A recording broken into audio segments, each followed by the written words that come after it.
Welcome back.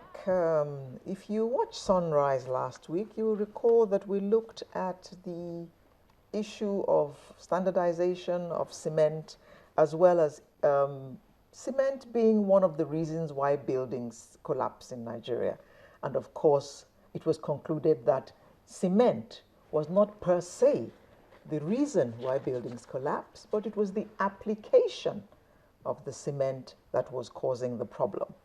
Today, I'd like to welcome the chairman of the Cement Manufacturers Association of Nigeria and honorary advisor to Aliko Dangote, Engineer Joe Makoju.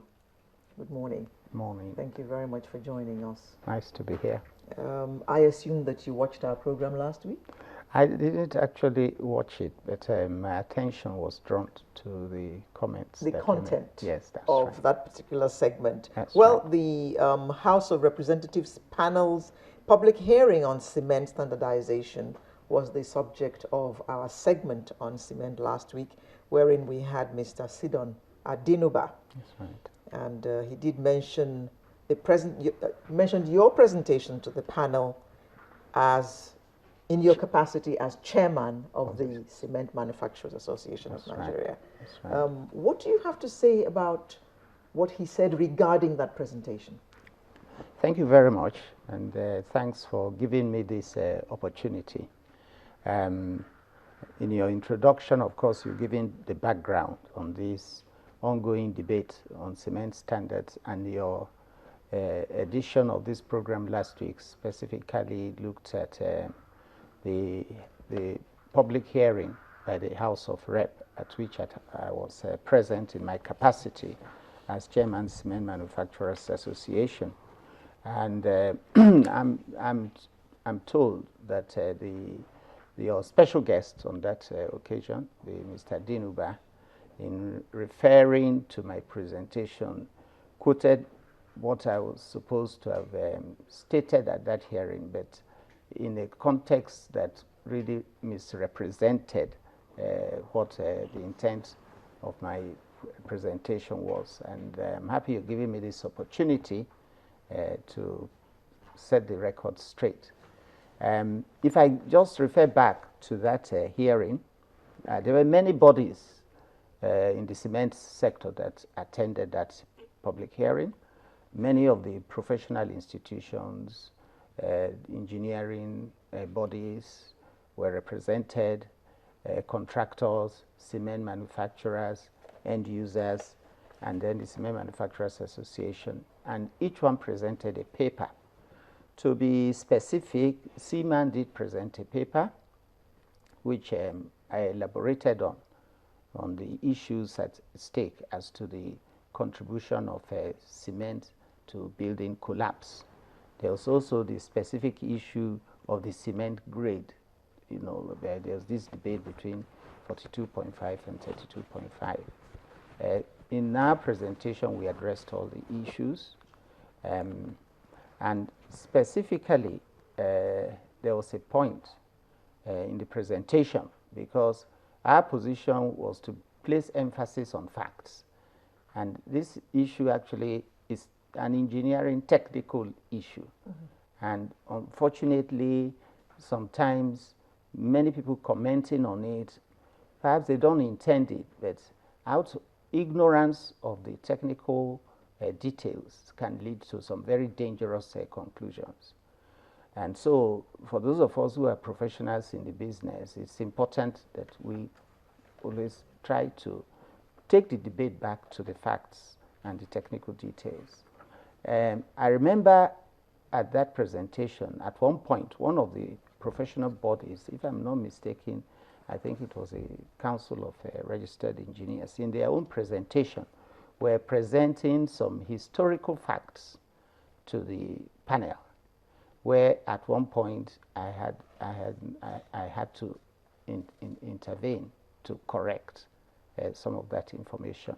And that was information that actually affected my tenure as the managing director of WAPCO Lafarge, which at that time I was MD of WAPCO between 1991 and 2000, when I moved on to become MD of NEPA in September 2000.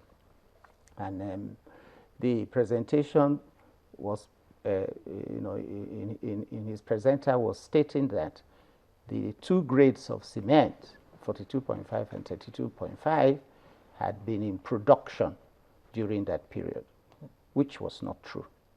Okay. So I had to intervene and correct it. That up to the point of my leaving WAPCO, precisely September 18th, 2000, to resume as MD NEPA, we're making only the 42.5 grade.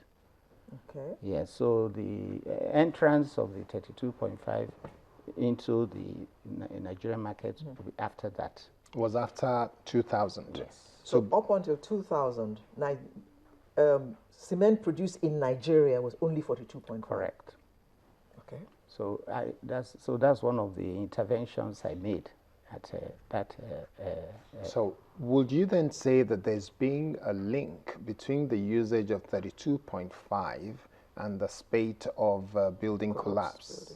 Or it is nothing to do with it, it's just down to the carelessness of those who are mixing the cement? Yes, that's the debate that has been on. I think the issue between 42.5 and 32.5 is that there are two different grades of cement. And one of them, 42.5, has a superior efficacy in terms of strength development. Okay. So it's just like you have an antibiotic. One is 500 milligram, another one is 250 milligram. The efficacy is not the same. Okay? So for some people who say cement is cement, to a certain extent, but the grades and which manufacturers, but both of them are not, you can't say one is bad cement, but they are different and their efficacy is different. I'm sorry to interject, sir, because my thought is if we were to use your analogy of antibiotic, for example, antibiotic of same quality, if you say this particular antibiotic is 250 and that one is 500, it's the same antibiotic. The only difference is one is stronger than the other. Yes, the difference. And in that case, if you're going to use it, you will end up using 250 milligrams. That's where I'm heading. So does that then imply, because I want us to be clear, does that then imply that if you're using a 32.5, you will need to use a bit more to get that strength which 42 will give you? That's the debate. Definitely, that's the natural extension. What is then at stake is the issue of people understanding that.